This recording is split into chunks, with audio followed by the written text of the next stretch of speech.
நம்ம தொடர்ந்து எஸ்ஐஆர் பற்றியான அப்டேட் தகவல்களை பார்த்துட்டு இருக்கோம். இன்னைக்கு அதுல பாத்தீங்கன்னா ஒரு 2 முக்கியமான விஷயம் வந்திருக்கு. டிராஃப்ட் லிஸ்ட்ல பேர் வந்தவங்க என்ன செய்யணும், இன்னும் புதுசா அப்ளை பண்ணவங்க சேஞ்சஸ் பண்ணவங்க என்ன செய்யணும் அப்படிங்கக்கூடிய 2 அப்டேட் வந்திருக்கு. முதல் அப்டேட் பாத்தீங்கன்னா நம்ம புதுசா அப்ளை பண்ணவங்களுக்கு சொல்லிடலாம். அது வெறும் சும்மா சின்ன ஒரு நியூஸ் தான். அதாவது யாரெல்லாம் ஃபார்ம் 6, ஃபார்ம் 7, ஃபார்ம் 8 இந்த 3ஐயும் கொடுக்குறாங்களோ இந்த ஒரு மாசத்துக்குள்ள கொடுக்க சொல்லியிருந்தாங்க.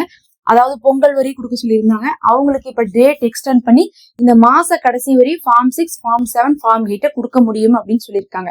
அதனால இந்த மாச கடைசி வரை நீங்க ஃபார்ம் 6, ஃபார்ம் 7, ஃபார்ம் 8 கொடுத்துக்கலாம். ஆன்லைன்லயும் கொடுக்கலாம், ஆஃப்லைன்லயும் கொடுத்துக்கலாம். அதனால இன்னும் கொடுக்காம இருந்தவங்க போய் கொடுத்துருங்க. இந்த ஃபார்ம் 6 புது ஃபார்ம்னு இருக்கும். ஃபார்ம் 7 பழச டெலிட் பண்ணிட்டு வேற ஒரு இடத்துல நம்ம மாத்துறதுக்கு ஃபார்ம் 7. ஃபார்ம் 8 அப்படிங்கிறது பாத்தீங்கன்னா சேஞ்சஸ் பண்றதுக்காக. ஓகே, இப்ப நம்ம அப்படியே நம்ம என்ன பண்ணிடலாம், இந்த டிராஃப்ட் லிஸ்ட்ல பேர் வந்தவங்களுக்கு என்ன வந்திருக்கு அப்படின்னு பாத்துடலாம். இதை எப்படி செஞ்சுட்டு இருக்காங்களோ அதே மாதிரி இன்னொரு வேலையை ஆரம்பிச்சிருக்காங்க. அந்த வேலை தான் இந்த டிராஃப்ட் லிஸ்ட்ல பேர் 5.5 கோடி பேத்துக்கு, அதாவது மொத்தமா 6.5 கோடி பேத்துக்கு எஸ்ஐஆர் ஃபார்மை கொடுத்தாங்க.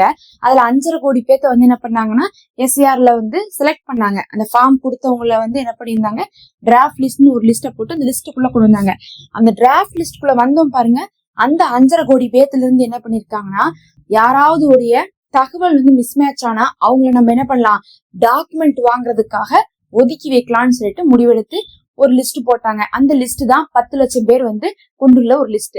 அந்த லிஸ்ட்டை பாத்தீங்கன்னா இப்பதான் ஆன்லைன்ல விட்டுருக்காங்க. நம்ம ஒரு வாரமே அதை பத்தி அப்டேட் கொடுத்துட்டு தான் இருக்கிறோம். அங்கங்க அந்தந்த தொகுதியில இருக்கிறவங்களுக்கு கிடைச்சிட்டு தான் இருக்குது.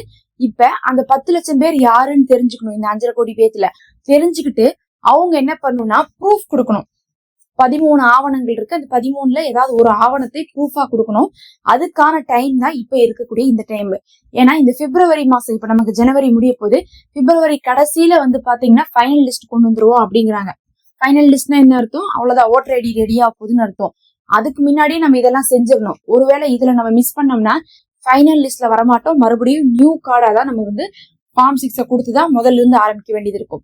அதனாலதான் என்ன பண்ணிருக்காங்கன்னா, இந்த 5.5 கோடி பேத்துல 10 லட்சம் பேர்த்த போட்டு அவங்களுக்கு போஸ்ட் அனுப்புனாங்க. நீங்க எல்லாம் என்ன பண்ணோம், கொடுத்திருக்கக்கூடிய தகவல் முழுசா கிளியரா இல்ல, அதனால நம்பகத்தன்மையோட இல்லாததுனால நீங்க ப்ரூஃப் கொடுங்கன்னு கேட்டிருந்தாங்க. அதுல இந்த சென்னையில இருக்கவங்களுக்கு எல்லாம் லெட்டர் போச்சு, மத்தவங்களுக்கு எல்லாம் லெட்டரும் போல காலும் போல. எங்களுக்கு எல்லாம் பாத்தீங்கன்னா காலும் வரல, லெட்டரும் வரல. நாங்களே போய் என்ன பண்ணோம், செக் பண்ணோம் எங்களுடைய பூத்ல. அப்பதான் தெரிஞ்சு, ஆமா நாமளும் ப்ரூஃப் கொடுக்கணும்னு சொல்லிட்டு எங்க வீட்டுல ஒருத்தவங்களுக்கு தெரிஞ்சு.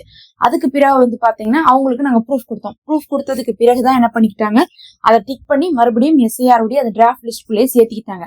இப்ப என்ன பண்ணிருக்காங்கன்னா, அந்த 10 லட்சம் பேர்த்த அந்த டிராஃப்ட் லிஸ்ட்ல இருந்து எடுக்க சொல்லியிருக்காங்க. அவங்க கொடுத்தா மட்டும் சேர்த்துங்க, இல்லாட்டினா அவங்க டிராஃப்ட் லிஸ்ட்ல வச்சுக்காதீங்கன்னு இருக்காங்க. அப்ப ஃபைனல் லிஸ்ட்ல அந்த டாக்குமெண்ட் சப்மிட் பண்ண வேண்டிய 10 லட்சம் பேரும் சப்மிட் பண்ணாத போது அவங்க ஃபைனல் லிஸ்ட்டுக்கு வரமாட்டாங்க. அதனால அந்த 10 லட்சம் பேர்த்துல நீங்க இருக்கீங்களா இல்லையான்னு தெரிஞ்சுக்கோங்க. அதை தெரிஞ்சுக்கிறதுக்கு ரொம்ப ஈஸியான வழி பாத்தீங்கன்னா, ஈஸியா நெட்குள்ள போயிட்டாவே ஃபர்ஸ்ட் இருக்கக்கூடிய ஹோம் பேஜ் இருக்கு பாருங்க, ஹோம்னு இருக்கும். அந்த ஹோமை கிளிக் பண்ணிக்கோங்க. ஹோமை கிளிக் பண்ணிட்டு உள்ள போனாவே டாக்குமெண்ட்டை ஆன்லைன்ல சப்மிட் பண்ணுங்கன்னு சொல்லிட்டு பட்டன் காட்டுறாங்க. அதை கிளிக் பண்ணி நீங்க பாத்துக்கலாம், டாக்குமெண்ட் நீங்க சப்மிட் பண்ணணுமா பண்ண தேவையில்லையான்ட்டு. அதை கிளிக் பண்ணா ஒன்னே ஒண்ணுதான் கேட்கும், உங்களுடைய நம்பர் தான் கேட்கும், ஓட்டர் ஐடி நம்பர் கேட்கும். அந்த ஓட்டர் ஐடி நம்பர் கொடுத்தீங்கன்னாவே அதுவே சொல்லிடும் உங்களுக்கு டாக்குமெண்ட் கொடுக்க தேவையில்லை, இல்ல நீங்க டாக்குமெண்ட் சப்மிட் பண்ணணும் அப்படிங்கறதை சொல்லிடும். அந்த இடத்துலயே நீங்க என்ன பண்ணிக்கலாம், திருப்பி டாக்குமெண்ட்டையும் அப்லோட் பண்ணிக்க முடியும். அதை தெரிஞ்சு நீங்க பண்ணிக்கோங்க. இல்லாட்டினா டிராஃப்ட் லிஸ்ட்ல இருக்கக்கூடிய உங்களுடைய பேரை அவங்க நீக்கிறாங்க. முக்கியமா எல்லாரும் போய் பார்த்து வச்சுக்கோங்க, நம்ம கொடுக்கணுமா கொடுக்க கூடாதா அப்படிங்கறது. இல்ல எனக்கு ஆன்லைன்ல வரவே மாட்டேங்குது, ஏன் வராதுன்னு பாத்தீங்கன்னா, சிலர்லாம் போன் நம்பர் லிங்க் பண்ணி வச்சிருக்க மாட்டாங்க ஓட்டர் ஐடி கூட, அவங்களுக்கு வராது. ஆன்லைன்ல எது பண்ணுனாலும் ஓட்டர் ஐடியில போன் நம்பர் இருக்கணும். என்னுடைய ஓட்டர் ஐடியில போன் நம்பர் இருக்கிறதுனால நான் ஆன்லைன்லயே பாத்துக்கிட்டேன், பண்ணிக்கிட்டேன். ஆனா உங்களதுல போன் நம்பர் இல்லாட்டினா நீங்க பார்க்கவும் முடியாது, பண்ணவும் முடியாது. அப்ப நீங்க என்ன பண்ணலாம், எப்ப போல உங்க பூத்லயே இது பண்ணலாம். அப்ப நம்ம பிஎல் ஓட்ட பேசணும். இப்ப நம்ம இஆர் ஓட்ட கான்டாக்ட் பண்ணி கூட நம்ம கேட்டுக்கலாம், நான் டாக்குமெண்ட் கொடுக்கணுமா அப்படிங்கறது. கேட்கும் போது நீங்க உங்க குடும்பத்துல இருக்கக்கூடிய எல்லாருக்கும் கேட்டுக்கோங்க. ஏன்னா எல்லாருக்குமே நம்ம செக் பண்ணும்போது தான் யாராவது ஒருத்தவங்க 2 பேருக்கு தான் டாக்குமெண்ட் கேக்குறாங்க. இதுவும் பாத்தீங்கன்னா யார் அதிகமா வருவாங்கன்னா, இந்த 2002 தகவலை தவறா எழுதி கொடுத்தவங்க தான் வருவாங்க. நாங்க 2002 தகவலை தவறா எழுதி கொடுக்கல. ஏன்னா எங்கள்கிட்ட கார்டெல்லாம் இருந்துச்சு, அதனால பார்த்து கரெக்டா தான் எழுதி கொடுத்தோம். இருந்தாலும் எங்களுடைய ஆதார் கார்டும் சரி, எங்களுடைய ஓட்டர் ஐடி கார்டுலயும் சரி அப்பாவுடைய பேரே இல்லாம இருந்துச்சு.